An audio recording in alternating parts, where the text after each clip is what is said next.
Okay, we're go. So, that last video was a little shaky. I hope this one's a little bit less.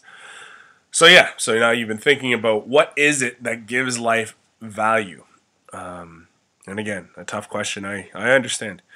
I want to share with you now a story about my sister Jen. So Jen is a couple, like she's a year and a half older than I am. And when I was 1 month old, Jen got sick. So she was like a year and a half, 18 months. She was 18 months when she got really sick.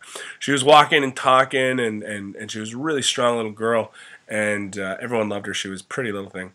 And then one day she just, when mom went to get her in the morning, she was having a fever. And so then she seized. She went to a seizure, and she was freaked right out, and they rushed her to the hospital.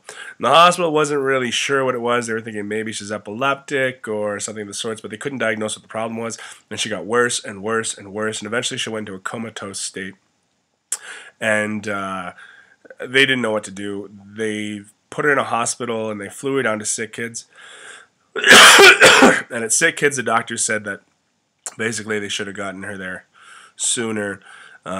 She had an affliction on her brain, and they had to essentially cut out a pretty big chunk of her head right here. They cut a piece of her skull, and they removed a piece of her brain, which was infected. And that basically left Jen pretty much functioning at a 2-month-old level. So we perpetually had this girl who, while she grew, she was always like a baby in the house.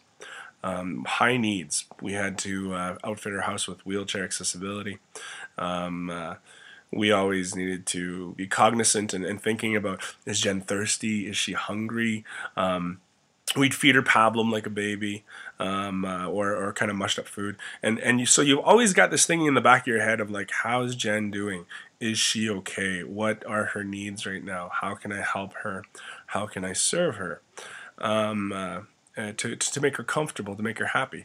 Jess could not, or Jen could not communicate very well. She was, she could make sounds and stuff, and kind of gurgle, and she could laugh. She would laugh like a baby laughs. But other than that, the correspondence was, communication was pretty minimal, and she really formed our family. She taught us how to look out for others, how to be sensitive to the needs of others, and where it is that we can serve in our family and in the community as well.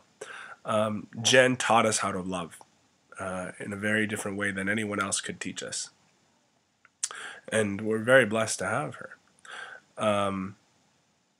And so when you think of what is it that gives life value, I want to go back to that question. It's kind of a tricky question, because when I think of Jen, what is it that gives Jen's life value? It really puts some perspective on it. Now, I was like, what is it that gives my life value, right? So I put together this little piece right here, okay? So you see there, this is me right here in the middle, and I'm sort of all those things that some people might say give my life value, right? I'm a dad right here. This is my family, my kids. I know my artistic skills are not fantastic, but there is us. I've got an education. I've got 2 degrees, a Bachelor of Arts, a Bachelor of Education, and I'm currently going for a Master's in Religious Ed. I have a salary, a steady income, and a career as a teacher, and so that's something. People generally like me, right, Briggs? You like me? We're buds. And I have a house, a place to stay, a shelter to call my home, and I got some skills, I got some things that I can do. And so do those things give my life value? Is that what makes me a valuable person? Because when I look at that, it's like, yeah, okay, those are nice things, but what happens if for some reason my house is gone?